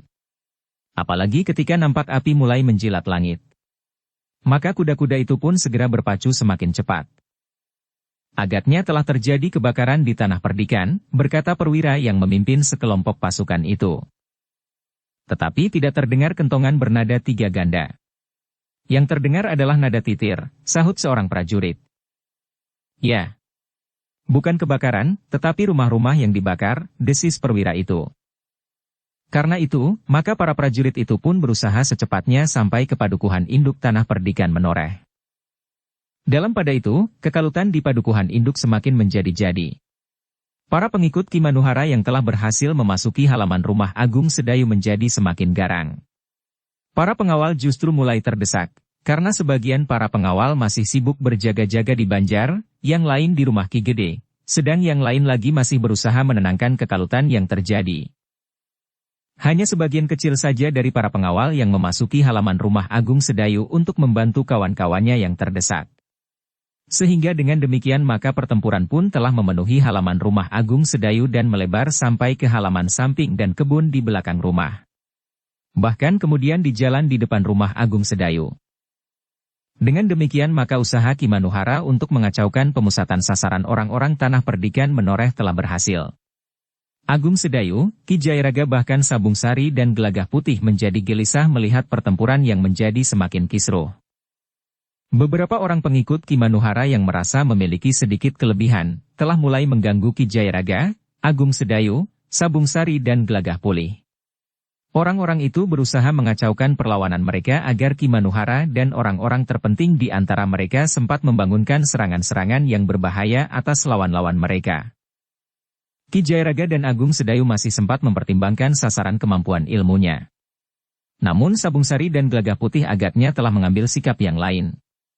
Mereka masih lebih mudah dibakar oleh panas yang menyala di dadanya, sehingga karena itu maka Sabung Sari dan Gelagah Putih telah mengerahkan kemampuannya untuk menghancurkan lawan-lawannya. Apalagi mereka menyadari bahwa para pengawal memerlukan bantuan mereka, serta keadaan di seluruh padukuhan induk itu pun perlu mendapat penanganan yang cepat. 2-3 orang yang mendekat, telah langsung disapu oleh Sabung Sari dan Gelagah Putih dengan kemampuan mereka yang tinggi. Tanpa mempergunakan puncak kemampuan mereka, Sabung Sari dan Gelagah Putih yang bersenjata pedang ternyata telah berhasil menggoreskan senjatanya ke tubuh para pengikut Ki Manuhara yang mencoba melibatkan diri untuk melawan mereka. Ujung-ujung senjata mereka telah menjadi merah oleh darah lawan-lawannya, meskipun mereka belum mampu melukai Ki Patitis dan Ki Tangkil. Sementara itu Ki Jayaraga dan Agung Sedayu pun merasa terganggu pula oleh murid-murid Ki Manuhara yang mencoba untuk mengaburkan pemusatan perhatian mereka atas lawan-lawan mereka. Dengan terpaksa, maka keduanya memang harus mengakhiri gangguan itu. Ujung cambuk Agung Sedayu pun telah beberapa kali mengoyak tubuh orang-orang yang mengganggunya. Setiap kali cambuk Agung Sedayu bergetar, maka terdengar pekik kesakitan atau keluhan tertahan. Sambil menghindari tajamnya pedang lawannya, yang bagaikan berterbangan di sekitarnya sambil menyambar-nyambar, maka cambuk Agung Sedayu pun berputaran dan sekali-sekali menghantak. Meskipun cambuk itu tidak meledak memekakkan telinga, tetapi getarannya telah membuat orang-orang yang berada di sekitarnya menjadi berdebar-debar. Apalagi mereka yang tergores ujung cambuk itu. Maka luka pun telah menganga mengoyak kulit daging. Namun bagaimanapun juga, orang-orang Ki Manuhara yang telah mengalir ke halaman itu telah mempengaruhi keseimbangan pertempuran itu. Sementara masih juga ada sebagian pengikut Ki Manuhara yang tetap membuat kekacauan di padukuhan induk itu. Namun dalam pada itu, sejalan dengan derap kaki kuda Ki Gede Menoreh yang menyusuri jalan-jalan di padukuhan induk dengan ujung tombak pendeknya yang telah basah oleh darah, maka sekelompok prajurit dari pasukan khusus telah berderap memasuki padukuhan induk itu. Kehadiran para prajurit itu ternyata telah berhasil merubah keadaan. Sebagian dari mereka telah menggabungkan diri dengan Ki Gede dan Prastawa. Sebagian memencar, dan sebagian lagi atas petunjuk para pengawal langsung menuju ke halaman rumah Agung Sedayu. Ki Manuhara dan para pengikutnya lah yang kemudian terkejut melihat kehadiran para prajurit itu. Demikian para prajurit itu berloncatan dari punggung kudanya serta menyerahkan kuda-kuda itu kepada kawan-kawannya yang bertugas untuk itu, maka mereka pun segera terjun ke medan. Untuk beberapa saat mereka mengamati keadaan. Namun mereka pun segera tanggap atas medan yang mereka hadapi. Karena itu, maka sekelompok prajurit itu pun segera menebar ke halaman samping dan kebun di belakang rumah Agung Sedayu. Kehadiran para prajurit itu benar-benar telah menggelisahkan Ki Manuhara dan pengikutnya. Baru saja mereka mendapat kesempatan untuk bernafas. Namun ternyata bahwa kesempatan itu hanya berlangsung dalam waktu yang terlalu singkat. Belum lagi mereka sempat mempergunakan perubahan, keseimbangan itu telah berubah lagi. Karena demikian para prajurit itu memasuki halaman, maka para pengikut Ki Manuhara lah yang kemudian harus bertahan mati-matian. Ki Manuhara lah yang kemudian menjadi gelisah. Ia tidak mempunyai cara yang lain lagi untuk menggetarkan halaman rumah Agung Sedayu itu. Cara yang terakhir dan paling kasar itu pun telah ditempuhnya. Namun ternyata bahwa tanah perdikan menoreh memang memiliki kekuatan yang cukup besar. Apalagi kehadiran pasukan khusus itu benar-benar mengacaukan rencananya. Namun ibarat orang yang menyeberang sungai, pakaiannya telah terlanjur basah kuyup.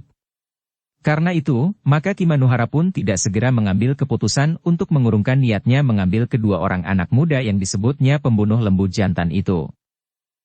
Bahkan dengan suara lantang ia pun berkata, "Cepat, selesaikan kedua orang anak muda itu.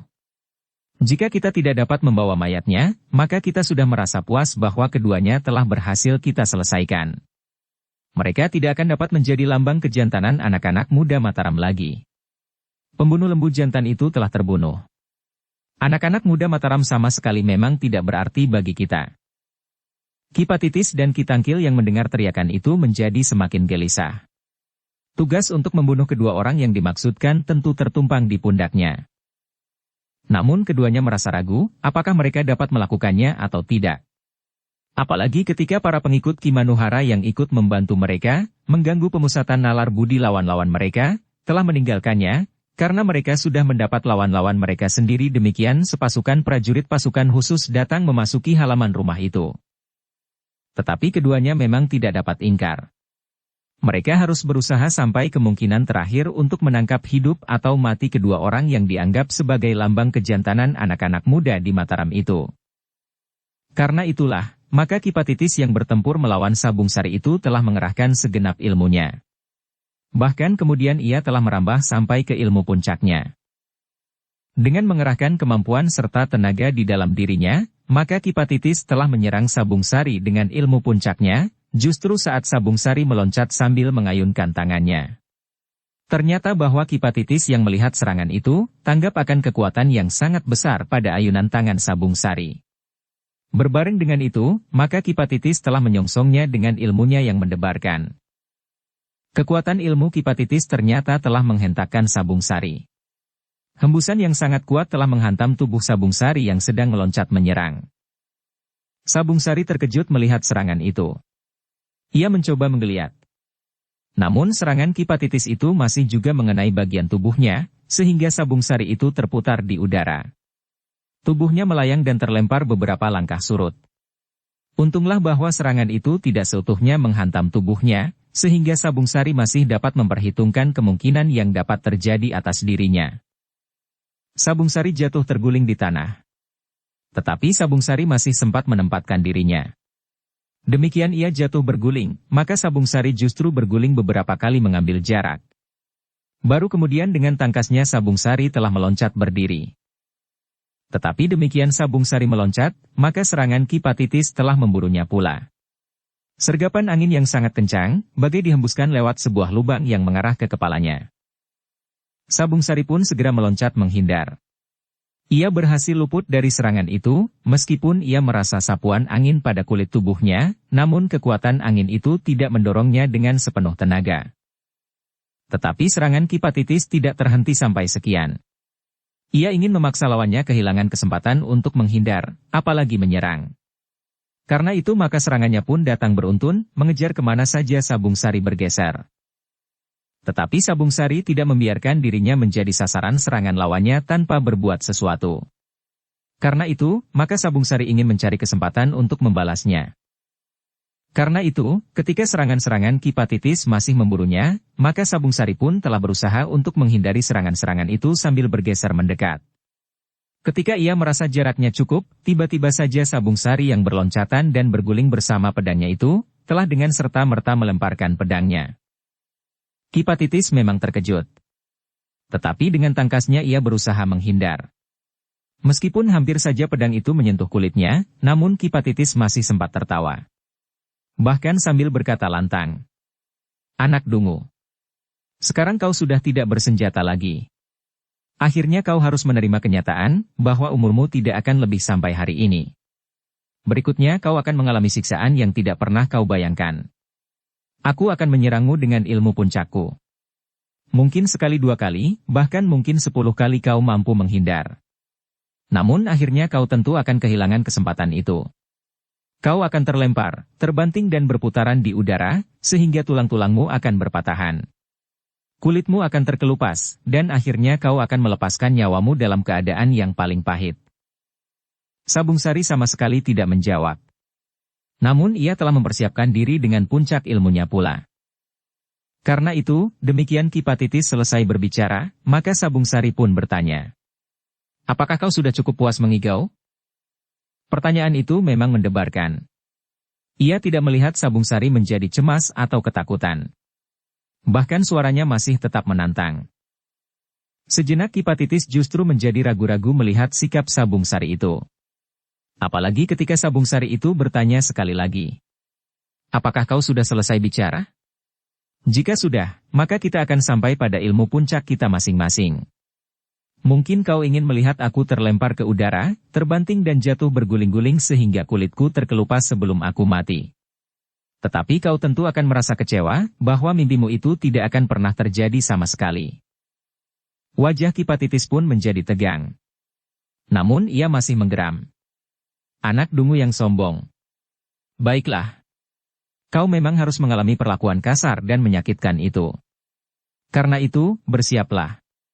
Kau akan segera menyesal menjelang saat terakhirmu. Sabung Sari pun segera bersiap. Ia tidak menjawab lagi.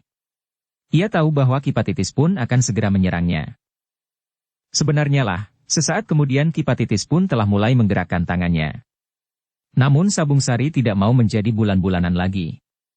Pada saat itu pula, maka ia pun telah menghentakkan ilmunya lewat sorot matanya. Demikianlah, pada saat Kipatitis siap melepaskan ilmunya, maka ia pun terkejut. Ia melihat seleret sinar meloncat dari sepasang mata anak muda yang akan dibunuhnya itu, meluncur dengan kecepatan yang sangat tinggi. Kipatitis yang tidak mengira akan mendapat serangan ilmu yang mendebarkan itu, sama sekali tidak mendapat kesempatan untuk mengelak. Seleret sinar itu meluncur seakan-akan langsung menghunjam ke dadanya, menusuk menembus kulit dagingnya, mematahkan tulang-tulang iganya dan meremas seluruh isi dadanya. Kipatitis itu pun mengaduh tertahan. Sesaat kemudian, maka ia pun telah jatuh berguling. Namun ia tidak sempat lagi mengadu, karena kekuatan ilmu Sabung Sari itu telah menghancurkan kesombongannya. Kipatitis itu ternyata tidak mampu melawan kekuatan ilmu Sabung Sari. Beberapa orang pengikut Kimanuhara, dan bahkan Kimanuhara dan Kisamepa melihat, bagaimana Kipatitis terlempar jatuh dan tidak mampu untuk bangkit kembali. Demikian pula Kitangkil yang masih bertempur melawan Gelagah Putih. Jantungnya seakan-akan telah berhenti berdetak. Tidak seorang pun mengira, bahwa Kipatitis yang memiliki ilmu yang tinggi itu demikian cepatnya harus mengakhiri perlawanannya. Sementara itu Kitangkil pun menjadi berdebar-debar pula. Ia sadar bahwa anak yang dianggapnya masih terlalu muda itu ternyata memiliki ilmu yang sangat tinggi. Beberapa orang yang membantunya bertempur melawan Gelagah Putih telah terhisap karena kehadiran pasukan khusus yang memasuki halaman rumah itu. Sementara yang lain telah dilumpuhkan oleh pedang Gelagah Putih itu sendiri. Tetapi ia tidak dapat bergeser surut. Kipatitis telah terbunuh. Berarti seorang dari kedua orang anak muda yang harus ditangkap hidup atau mati sudah terlepas dari tangan mereka. Karena itu, maka Kitangkil pun merasa bahwa ia tidak boleh gagal, ia harus berhasil menangkap anak muda yang disebut pembunuh lembu jantan itu. Tetapi setiap kali ia masih digelisahkan oleh kematian Kipatitis.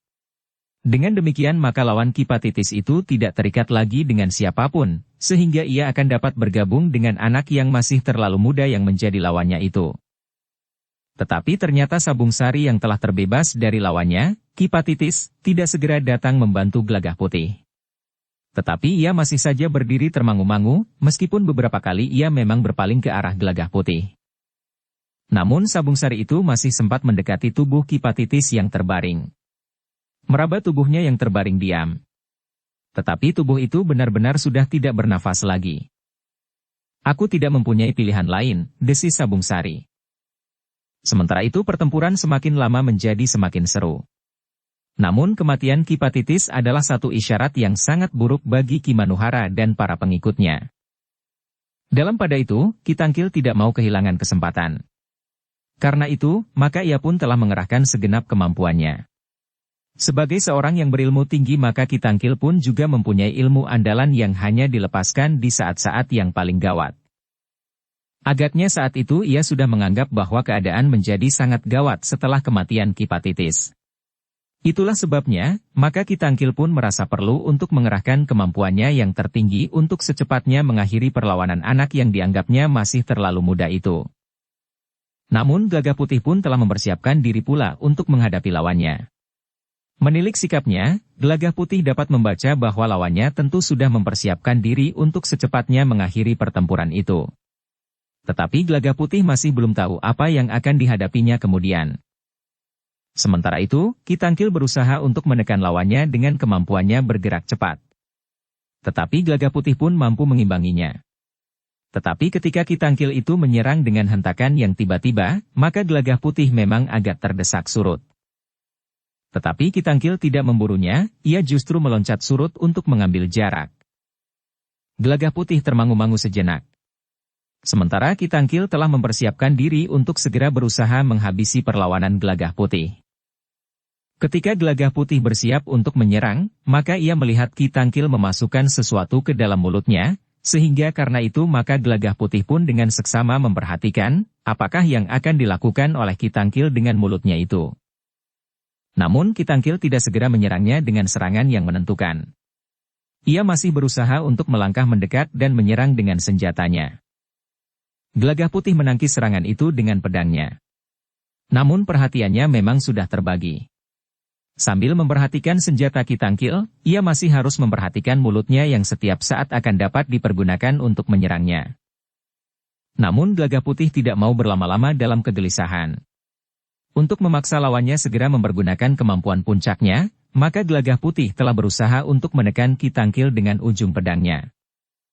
Sebenarnya lah, ketika ujung pedang Gagah Putih seakan-akan memburunya dan bahkan seakan-akan telah menyentuh kulitnya, Ki Tangkil tidak menunda-nunda lagi. Ketika ia terdesak beberapa langkah surut, maka ia pun telah menghembuskan senjata rahasianya ke arah tubuh Gagah Putih. Benar-benar satu serangan yang mengejutkan. Meskipun Gagah Putih telah menduganya, tetapi rasanya serangan itu datang begitu cepatnya, seperti anak panah yang meloncat dari busurnya pada jarak yang terlalu pendek. Gagah Putih melihat butiran-butiran lembut terhambur dari mulut lawannya. Namun Gagah Putih menyadari bahwa butiran lembut itu tentu bukan sekedar dihembuskan lewat mulut lawannya dengan dorongan kekuatan wajarnya. Tentu senjata rahasia itu telah dihembuskan dengan kekuatan ilmu yang tinggi. Aji Pacarwuta, desis Gagah Putih di dalam hatinya. Sementara itu ia pun telah berusaha dengan segenap kemampuannya untuk menghindari serangan itu. Namun Gagah Putih tidak mampu bergerak secepat terbangnya butiran-butiran senjata rahasia yang dilontarkan dari mulut Ki Tangkil itu. Aji Pacarwuta itu benar-benar telah menyentuh tubuh Gagah Putih. Meskipun hanya pada pundaknya, karena Gagah Putih yang dengan cepat menggeliat. Namun butiran-butiran kecil itu bagaikan telah menembus masuk sampai ke tulang, Gagah Putih telah mengaduh tertahan. Perasaan pedih yang sangat telah menyengat pundaknya yang terluka itu, dengan demikian Gagah Putih tidak sempat berpikir panjang. Ia sadar bahwa lukanya itu akan dapat mengurangi kemampuannya, sehingga perlawanannya akan menjadi semakin lemah. Karena itu, maka Gagah Putih pun tidak mempunyai pilihan lain. Selagi ia masih mampu melakukannya. Karena itulah maka Gagah Putih telah mempergunakan kesempatan terakhir itu untuk menyelesaikan lawannya. Tanpa menghiraukan luka-lukanya, maka Gagah Putih telah menghentakkan segenap kemampuan serta ilmu puncaknya. Dengan memusatkan nalar budinya tanpa menghiraukan perasaan sakit yang mencengkamnya, maka Gagah Putih telah menghentakkan ilmunya dilambari oleh kemarahan yang membakar jantungnya. Pada saat lawannya, Ki Tangkil siap menyemburkan butiran-butiran senjata rahasianya, maka Gagah Putih yang sudah siap lahir dan batinnya itu telah mengangkat tangannya dengan telapak tangan menghadap ke arah lawannya. Satu gerakan yang khusus dilakukan oleh Gagah Putih ternyata telah mengejutkan lawannya yang memiliki ilmu Pacarwuta itu. Seleret sinar telah memancar langsung menyambar ke arah Ki Tangkil, yang hampir saja sempat melepaskan senjata rahasianya dengan kemampuan Aji Pacarwuta. Namun Ki Tangkil telah mengurungkan serangannya. Dengan tangkas pula Ki Tangkil itu meloncat menghindarkan dirinya. Ketika ia terjatuh, maka ia pun segera berguling beberapa kali, karena serangan Gagah Putih berikutnya telah memburunya. Namun Gagah Putih tidak menyerangnya lagi ketika ia sempat meloncat bangkit. Bahkan seakan-akan Gagah Putih tidak lagi sempat menyerangnya, sehingga Ki Tangkil merasa mempunyai kesempatan untuk menyemburkan senjata rahasianya dengan lambaran Aji Pacarwuta. Namun agaknya Gelagah Putih memang menunggu. Dengan penuh keyakinan dan percaya diri, maka Gelagah Putih berusaha untuk membentur ilmu Pacarwuta itu dengan lontaran ilmunya. Namun dengan doa dan pasrah diri di dalam hati kepada Maha Penciptanya. Dengan demikian, maka kedua ilmu yang menggetarkan telah berbenturan. Ternyata bahwa kepercayaan diri Gelagah Putih dalam kepasrahannya itu tidak sia-sia. Ilmu Gelagah Putih yang muda itu ternyata memang selapis lebih tinggi dari ilmu lawannya, sehingga karena itu maka benturan ilmu itu telah menentukan akhir dari pertempuran antara Gelagah Putih melawan Ki Tangkil. Semburan senjata rahasia Ki Tangkil yang memancar ke arah tubuh Gelagah Putih itu ternyata telah disapu oleh kekuatan ilmu yang dilontarkan oleh Gelagah Putih, demikian senjatanya meloncat dari mulut Ki Tangkil. Terdengar Ki Tangkil itu terpekik kesakitan. Sambil menutup wajahnya dengan kedua telapak tangannya, maka Ki Tangkil itu jatuh berguling-guling di tanah. Gelagah Putih sendiri ternyata terkejut melihat akibat dari benturan itu. Ia tidak mengira bahwa senjata rahasia yang dilontarkan dari mulut Ki Tangkil itu telah berbalik, justru mengenai wajahnya sendiri. Namun karena kekuatan Aji Pacarwuta itu, maka hentakan balik karena benturan dengan kekuatan ilmu Gelagah Putih kekuatannya pun telah melemah. Baik ilmu Gelagah Putih sendiri, apalagi ilmu Ki Tangkil yang telah terhempas oleh kekuatan ilmu Gelagah Putih itu. Namun dengan demikian maka senjata rahasia Ki Tangkil itu tidak didorong oleh kekuatan yang cukup untuk menghancurkan dan membunuh Ki Tangkil. Sehingga dengan demikian, maka butiran-butiran lembut yang terhempas oleh ilmu Gelagah Putih yang melemah karena benturan ilmu itu justru hanya melukai wajah Ki Tangkil. Namun luka itu agaknya cukup parah. Bahkan Gelagah Putih menjadi ngeri melihat akibat dari benturan itu. Apalagi ketika Ki Tangkil masih juga berusaha untuk membalasnya. Dengan sisa kekuatannya, ternyata Ki Tangkil telah bangkit dan berdiri pada lututnya.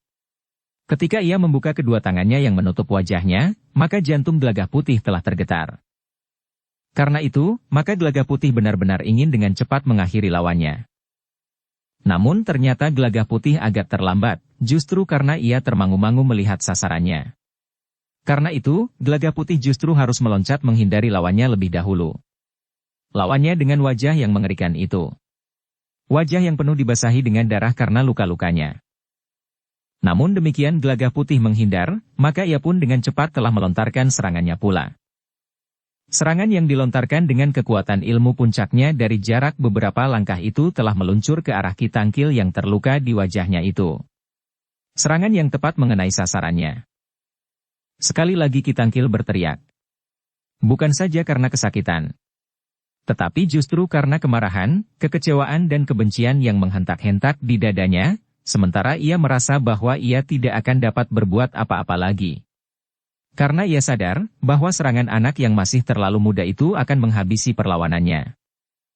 Sebenarnya lah bahwa tusukan ilmu Gelagah Putih yang tepat mengenainya, telah melemparkannya. Demikian teriakannya terhenti sesaat ia jatuh berguling, maka Ki Tangkil itu pun terdiam untuk selama-lamanya. Dengan demikian maka ketahanan jiwani para pengikut Ki Manuhara menjadi goncang.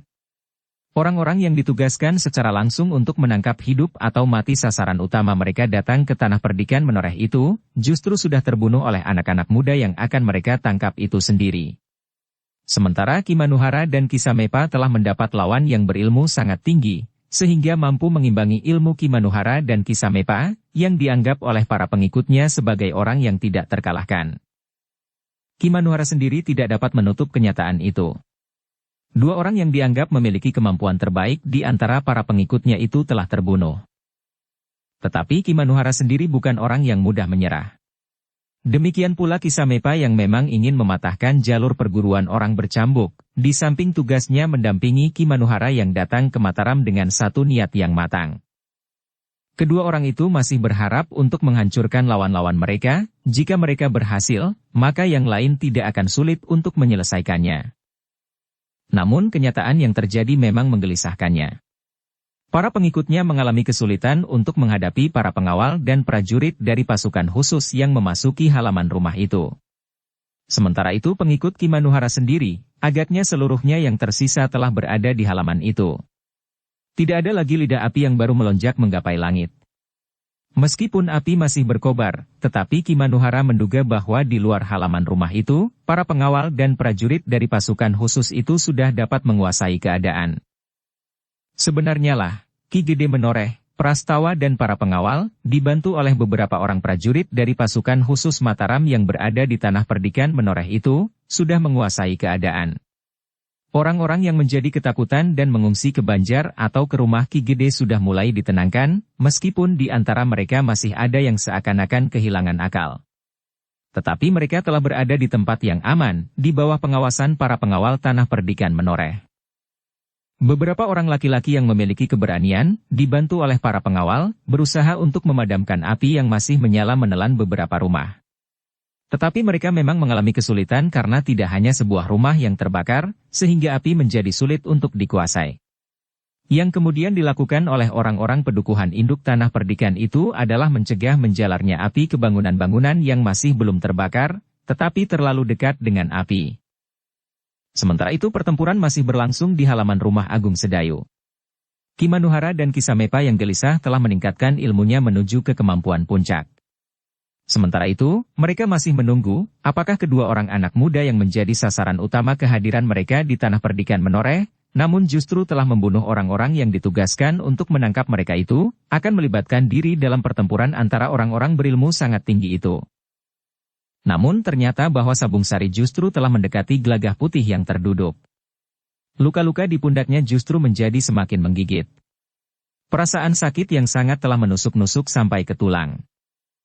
Agung Sedayu menjadi cemas ketika ia melihat Gelagah Putih telah dipapah oleh Sabung Sari ke Serambi Gandok, sementara pertempuran masih berlangsung terus.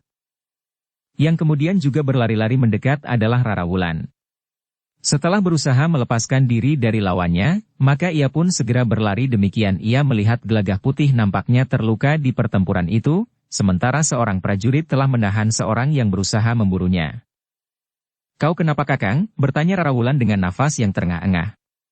Sebenarnya lah ia telah mengerahkan segenap kemampuannya untuk menundukkan lawannya, dan kemudian berlari menghampiri ke arah Gelagah Putih yang disangkanya terluka parah. Namun luka di pundak Gelagah Putih memang cukup parah. Darah memang tidak terlalu banyak mengalir dari luka-lukanya itu. Namun baik Sabung Sari maupun Rara Wulan mengetahui bahwa luka-luka Gelagah Putih cukup berbahaya. Butiran-butiran yang lembut telah menyusup kulit dan dagingnya. Tidak hanya 1-2, tetapi lebih dari 10, bahkan 20, luka terdapat di pundaknya itu. Sehingga pundak Gelagah Putih itu menjadi seperti sarang lebah. Namun Gelagah Putih masih mencoba untuk tersenyum sambil menjawab. "Tidak apa-apa, Rara." Ketika Rara Wulan melihat luka itu, ia pun segera memalingkan wajahnya sambil berkata, "Luka itu cukup berbahaya bagimu, Kakang." "Biarlah ia beristirahat," berkata Sabung Sari. "Tetapi luka-lukanya itu?" bertanya Rara Wulan. "Memang perlu segera diobati. Tetapi aku tidak dapat melakukannya. Nanti kita serahkan kepada Agung Sedayu, yang serba sedikit telah memiliki pengetahuan tentang obat-obatan yang diwarisinya dari Kiai Gringsing," jawab Sabung Sari yang juga menjadi gelisah. "Tetapi kapan Kakang Agung Sedayu selesai?" bertanya Rara Wulan. Di luar sadarnya Sabung Sari berpaling ke halaman. Namun justru jantungnya menjadi semakin cepat bergetar. Ia melihat lawan Agung Sedayu telah mengerahkan ilmunya, sehingga nampaknya ia berhasil mendesak Agung Sedayu. Bahkan Rara Wulan yang juga sempat memandang ke arena berdesis. "Kakang, turunlah ke arena. Biar aku menjaga Kakang Gelagah Putih." Tetapi Sabung Sari yang memiliki kemampuan lebih tinggi dari Rara Wulan tidak segera bergeser. Ia memang melihat pedang pendek di tangan lawan Agung Sedayu itu telah menjadi merah membara. Agaknya bukan saja pedang itu menjadi panas, tetapi udara yang bergetar oleh ayunan pedang pendek itu pun menjadi panas pula, sehingga beberapa kali Agung Sedayu terdesak surut. Meskipun ujung cambuk Agung Sedayu masih tetap menggelepar, namun agaknya senjata lawannya itu telah berpengaruh pula atas medan pertempuran itu.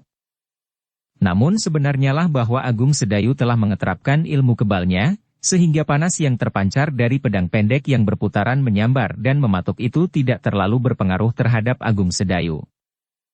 Meskipun beberapa kali Agung Sedayu memang bergeser surut, namun sebenarnya lah bahwa ujung cambuknya masih juga sangat berbahaya bagi lawannya.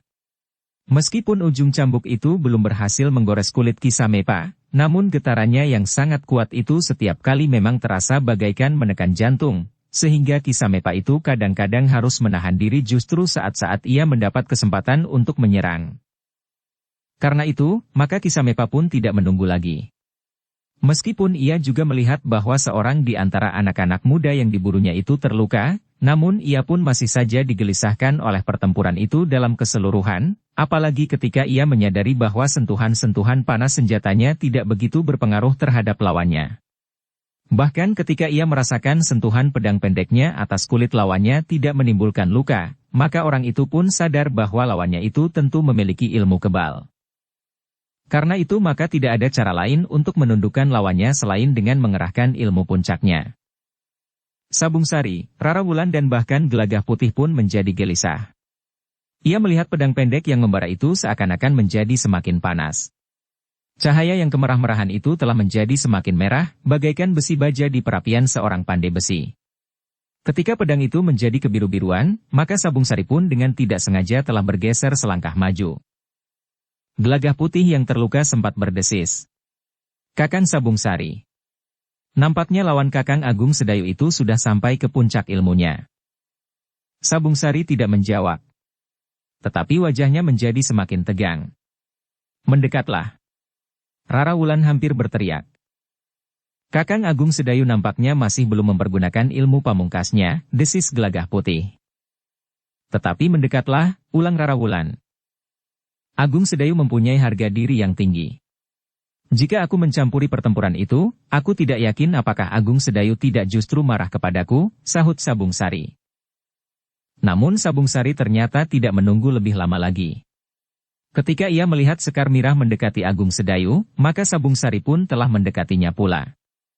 Ia tidak mencemaskan Agung Sedayu, apalagi Agung Sedayu masih belum mempergunakan ilmu puncaknya. Tetapi ia justru mencemaskan Sekar Mirah, jika tiba-tiba saja ia mendapat serangan dari lawan Agung Sedayu itu. Meskipun ilmu Sekar Mirah juga telah berkembang, namun ilmu lawan Agung Sedayu itu agaknya memang sangat tinggi. Yang kemudian menunggui Gelagah Putih adalah Rara Wulan. Dengan penuh kewaspadaan ia memperhatikan pertempuran yang terjadi di halaman rumah itu. Namun agaknya orang-orang yang menyerang rumah itu untuk menangkap Sabung Sari dan Gelagah Putih telah menjadi semakin terdesak. Dalam pada itu, pertempuran antara Kisamepa dan Agung Sedayu memang menjadi semakin sengit. Pedang pendek Kisamepa menjadi semakin cepat berputaran. Panas yang dilontarkannya menjadi semakin tajam sehingga mampu menembus perisai ilmu kebal Agung Sedayu. Dengan demikian maka Agung Sedayu itu setiap kali memang harus berloncatan surut menghindari lingkaran udara panas yang seakan-akan dihamburkan oleh pedang pendek yang beterbangan itu. Dengan cambuknya Agung Sedayu berusaha menahan getaran udara panas serta serangan pedang pendek lawannya. Namun semakin lama terasa tekanan Kisamepa itu menjadi semakin berat.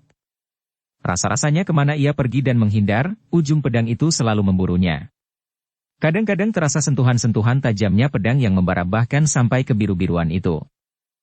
Dengan demikian Agung Sedayu pun menyadari bahwa pedang pendek lawannya itu telah mampu menggetarkan perisai ilmu kebalnya. Jika Kisamepa sempat meningkatkan selapis lagi ilmunya, maka ilmu kebalnya tentu akan tertembus oleh pedang pendek yang membara kebiru-biruan itu. Karena itulah, maka Agung Sedayu tidak lagi menunggu. Namun Agung Sedayu memang berniat untuk menyelesaikan pertempuran itu dengan mempergunakan cambuknya. Ia sudah berada pada tataran yang lebih tinggi dari ilmu yang diwarisinya dari gurunya, Kiai Gringsing, berdasarkan kitab yang dipelajarinya. Sementara itu Sabung Sari dan Sekar Mirah menjadi cemas. Mereka seakan-akan melihat bahwa Agung Sedayu tidak sempat mengambil jarak untuk melontarkan ilmu pamungkasnya lewat sorot matanya, sebagaimana dilakukan oleh Sabung Sari. Bahkan beberapa kali Agung Sedayu harus berloncatan menghindari serangan pedang lawannya yang bagaikan terbang mengitarinya. Apalagi ketika mereka melihat ujung pedang itu sempat menyentuh lengan Agung Sedayu. Bukan saja mengoyakkan pakaiannya, tetapi juga mengoyakkan kulit dagingnya. Lukanya bukan saja karena kulitnya terkoyak. Tetapi luka itu juga bagaikan luka bakar yang menghanguskan pakaian dan kulitnya. Agung Sedayu berdesis menahan pedih. Namun Sekar Mirahlah yang terpekik kecil. Ia sadar bahwa lawan Agung Sedayu itu tentu orang yang berilmu sangat tinggi, yang mampu memecahkan ketahanan ilmu kebal Agung Sedayu. Bahkan lawan Agung Sedayu itu juga mampu bergerak secepat Agung Sedayu pula. Luka itu membuat Agung Sedayu semakin mantap mengerahkan kemampuannya. Cambuknya berputar semakin cepat. Hentakan-hentakannya tidak lagi bersuara. Namun getarannya bagaikan memukul dinding dada lawannya. Tulang-tulang iganya seakan-akan menjadi retak karenanya. Semakin lama pertempuran itu pun menjadi semakin sengit. Ujung pedang pendek Kisamepa yang membara hingga kebiru-biruan itu telah menyentuh tubuh Agung Sedayu sekali lagi. Meskipun hanya goresan tipis karena Agung Sedayu sempat menggeliat menghindar, namun lambungnya terasa digigit oleh perasaan pedih. Agung Sedayu menggeretakkan giginya. Ia sudah dilukai oleh lawannya di lengan dan lambungnya. Seandainya ia tidak mempergunakan ilmu kebal, maka luka itu tentu akan menganga lebar, bahkan mungkin akan sampai ke tulang. Namun demikian, Agung Sedayu tidak lagi dapat membiarkan lawannya mengenai tubuhnya lagi. Cambuknya pun semakin cepat bergetar, menyusup di sela-sela putaran pedang pendek lawannya yang membara. Ternyata ilmu Agung Sedayu yang telah meningkat itu benar-benar dahsyat. Ia sengaja tidak mempergunakan serangan lewat sorot matanya. Namun putaran cambuknya, ternyata kemudian mampu mengatasi kecepatan putaran pedang lawannya. Ketika pedang pendek Kisamepa menyambar ke arah leher Agung Sedayu, ia sempat menghindar sambil merendahkan tubuhnya. Dengan tangkasnya Agung Sedayu menghentakkan juntai cambuk. Tidak menebas sendal pancing, tetapi juntai cambuk Agung Sedayu itu seakan-akan menjadi sebatang tombak kecil yang tajam. Juntai itu menusuk lurus ke arah lambung Kisamepa. Kisamepa memang terkejut. Ia berusaha untuk menghindar, namun tiba-tiba saja Agung Sedayu telah melecutkan ujung cambuknya itu mendatar. Kisamepa yang mengendalikan pedang pendeknya itu terkejut sekali lagi. Tetapi ujung juntai cambuk Agung Sedayu itu benar-benar telah menggapai tubuhnya. Sentuhan kecil justru menggores dadanya melintang. Kisamepa meloncat mengambil jarak. Giginya gemeretak menahan kemarahan yang bergejolak di dalam dadanya yang terluka itu. Meskipun tidak terlalu dalam, namun dadanya memang sudah terluka. Darah telah mengalir dari lukanya itu. Ketika keringatnya menyentuh luka di dadanya itu, maka ia pun merasa luka-lukanya itu menjadi semakin pedih. Ketika keduanya sudah terluka, maka pertempuran itu benar-benar mencapai puncaknya. Keduanya telah mengerahkan kemampuan puncak mereka. Pedang pendek Kisamepa yang menjadi kebiru-biruan itu berputar semakin cepat. Menggelepar seperti ular yang bergumul dengan mangsanya, namun kemudian mematuk lurus ke sasaran. Namun pedang itu sempat pula melayang menyambar seperti burung sri gunting di udara. Tetapi juntai cambuk Agung Sedayu pun tidak kalah berbahayanya. Meskipun tidak lagi meledak memekakkan telinga, namun juntai cambuk itu mampu menebas mendatar seperti mata pedang, namun kemudian menusuk seperti ujung tombak. Jika juntai cambuk itu berputar di sekitar tubuhnya melindungi diri, maka putarannya bagaikan kabut putih di kegelapan malam. Dengan demikian pertempuran antara keduanya menjadi semakin sengit. Ketika sekali lagi tajamnya pedang pendek itu tergores di tubuh Agung Sedayu, maka dengan kemampuannya yang semakin meningkat, ujung cambuknya telah memburu lawannya. 2 kali ujung cambuk itu tergores di tubuh Kisamepa. Di pundaknya dan di lambungnya pula. Namun ternyata bahwa Agung Sedayu tidak memberi banyak kesempatan lagi kepada lawannya. Selagi keseimbangan pertempuran itu menjadi semakin jelas, serta para prajurit dan pengawal hampir menguasai keadaan seluruhnya, maka Agung Sedayu pun telah menghentakkan segenap kemampuan dan ilmunya. Kemampuannya bermain cambuk sebagai seorang murid utama dari perguruan orang bercambuk telah benar-benar ditunjukkan kepada lawannya yang ingin berhadapan dengan orang bercambuk itu sendiri. Namun agaknya Sabung Sari dan Sekar Mirah tidak mengerti maksud Agung Sedayu, bahwa ia ingin menunjukkan kepada lawannya, orang yang ingin menghancurkan perguruan orang bercambuk, bahwa ia tidak akan mungkin melakukannya. Bahkan terhadap salah seorang murid perguruan orang bercambuk itu pun ia tidak mampu mengatasinya. Sebenarnya lah Kisamepa memang menjadi heran bahwa lawannya, salah seorang murid utama dari perguruan orang bercambuk itu memiliki ilmu yang sangat tinggi. Meskipun kadang-kadang ia melihat unsur lain dari perguruan orang bercambuk itu, namun pada saat terakhir murid utama itu benar-benar telah mengeterapkan kemampuan tertinggi dari ilmu yang mengalir lewat perguruan orang bercambuk itu. Di tempat yang agak jauh, Gelagah Putih dan Rara Wulan pun memperhatikan pertempuran itu dengan hati yang berdebar-debar. Sekali-sekali mereka sempat juga memperhatikan Ki Jayaraga yang bertempur dengan pimpinan tertinggi dari orang-orang yang sedang memburu Sabung Sari dan Gelagah Putih itu. Namun mereka sama sekali tidak merasa cemas. Mereka masih melihat keduanya dalam keadaan yang seimbang. Baik Ki Jayaraga maupun lawannya, sekali-sekali terdesak. Namun pada kesempatan lain telah mendesak lawannya. Untuk sementara keduanya masih dalam keadaan seimbang, berkata Gelagah Putih di dalam hatinya. Karena itu maka perhatian Gelagah Putih dan Rara Wulan terutama tertuju pada pertempuran antara Agung Sedayu dan lawannya, yang mampu mengendalikan pedang pendeknya sehingga menjadi seperti seekor burung yang hidup yang dikendalikan oleh kehendak orang itu. Namun sampai ketegangan rasa-rasanya mencekik leher Gelagah Putih, Agung Sedayu masih belum mempergunakan ilmu puncaknya.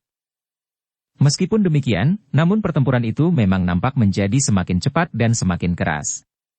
Bahkan kemudian yang disaksikan oleh Sabung Sari dan Sekar Mirah, yang berdiri lebih dekat dari arena pertempuran itu, keduanya telah saling melukai. Tetapi di saat-saat terakhir, ketika darah semakin banyak mengalir pada keduanya, Agung Sedayu telah mengeterapkan beberapa macam ilmunya bersama-sama. Pengeterapan ilmu kebal yang semakin tajam membuat pancaran ilmunya itu menimbulkan udara panas, mengimbangi udara panas yang dilepaskan oleh lawannya lewat getaran pedang pendeknya yang berterbangan. Kemudian puncak dari ilmunya meringankan tubuh, puncak dari kekuatan tenaga cadangannya, dan puncak dari kemampuan ilmu cambuknya. Sehingga dengan demikian, maka tiba-tiba saja serangan Agung Sedayu telah membingungkan lawannya. Cambuknya yang berputaran membuat lawannya menjadi gelisah. Hampir bersamaan waktunya, maka Ki Jayaraga pun harus mengerahkan kemampuannya.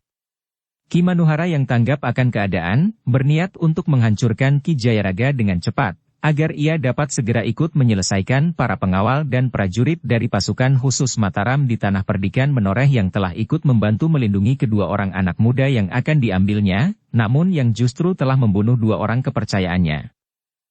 Namun demikian Ki Manuhara meningkatkan ilmunya, maka Ki Jayaraga pun melakukannya pula. Bahkan ternyata bahwa Ki Jayaraga yang memiliki kemampuan berpegang kepada kekuatan yang disadapnya dari kekuatan bumi, tidak lagi dengan mudah diguncangnya dengan hembusan praharanya. Namun Ki Manuhara yang memiliki ilmu yang tinggi itu, bukan saja mampu menghembus lawannya dengan kekuatan ilmu Sabta Prahara, namun ternyata Ki Manuhara juga memiliki ilmu yang lain yang tidak kalah dengan ilmunya yang tidak lagi dapat mengguncang Ki Jayaraga. Ki Jayaraga memang masih terguncang ketika Ki Manuhara mengeterapkan ilmu Rogrok Asem. Getaran yang menghentak-hentak dadanya, rasa-rasanya akan memecahkan tulang-tulang iganya. Namun Ki Jayaraga selain memiliki ketahanan tubuh yang sangat tinggi, ia pun memiliki kemampuan bergerak dengan cepat. Bahkan untuk menghentikan serangan lawannya, Ki Jayaraga pun telah menyerang dengan ilmunya yang dahsyat pula. Hembusan lidah api yang menjilat dengan garangnya didorong oleh hembusan udara yang keras, telah membuat malam menjadi sangat mengerikan. Namun api itu bagaikan luluh terhisap oleh ilmu Ki Manuhara yang sempat membuat Ki Jayaraga berdebar-debar. Api yang dihembuskan itu seolah-olah telah menyusup ke dalam kabut putih sedingin embun di dini hari. Terdengar desis yang mendebarkan jantung, seakan-akan lidah api yang tersiram air. Dengan demikian maka pertempuran antara kedua orang berilmu sangat tinggi itu menjadi semakin sengit.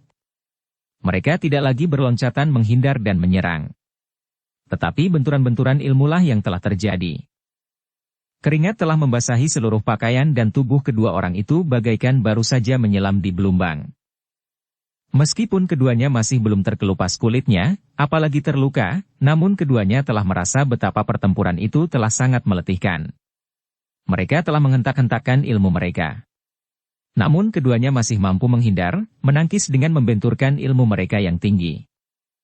Namun sebenarnya lah getaran dari hentakan-hentakan ilmu mereka telah mengguncang isi dada mereka, sehingga nafas mereka pun menjadi semakin lama semakin terengah-engah. Perasaan sakit terasa menusuk-nusuk seperti ujung duri yang terperosok ke dalam jantung mereka. Darah pun serasa semakin cepat mengalir memanasi daging dan tulang. Kedua orang yang berilmu tinggi itu semakin lama menjadi semakin letih. Mereka saling membenturkan ilmu mereka yang terbaik mereka miliki. Ilmu Rogrok Asem didukung oleh kemampuan dan tenaga dalam yang tinggi. Bahkan kemudian ilmu yang jarang ada duanya, Guntur Manunggal. Untuk sesaat Ki Jayaraga memang terdesak. Tetapi untuk mengatasi kemampuan ilmu lawannya, maka Ki Jayaraga tidak dapat berbuat lain. Guntur Manunggal memang tidak dapat dilawan tanpa ilmu yang memiliki kemampuan setingkat. Karena itu maka Ki Jayaraga pun telah menghentakkan ilmu simpanannya. Ilmu yang hampir tidak pernah dipergunakannya, karena ilmu itu adalah ilmu pemusnah. Jarang ada orang yang mampu bertahan dalam keadaan yang tetap utuh menghadapi ilmunya itu. Ilmu yang sudah hampir hilang dari antara orang-orang berilmu tinggi, Aji Sigar Bumi. Sementara itu, pertempuran di halaman itu memang sudah mulai menyusut. Para pengikut Ki Manuhara tidak berdaya lagi menghadapi para pengawal dan para prajurit Mataram. Mereka menjadi semakin tersudut. Yang terluka sudah tidak berdaya lagi. Sementara yang lain terbaring silang melintang.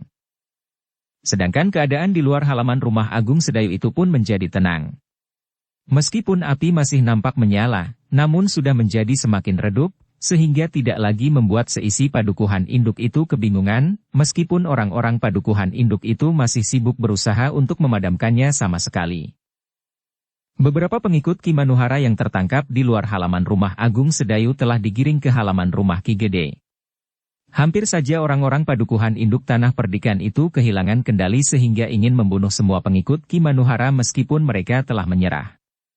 Untunglah, betapapun darah Ki Gede mendidih di jantungnya, namun ia masih dapat mencegah agar orang-orang Tanah Perdikan itu masih tetap dikendalikan oleh penalarannya yang bening.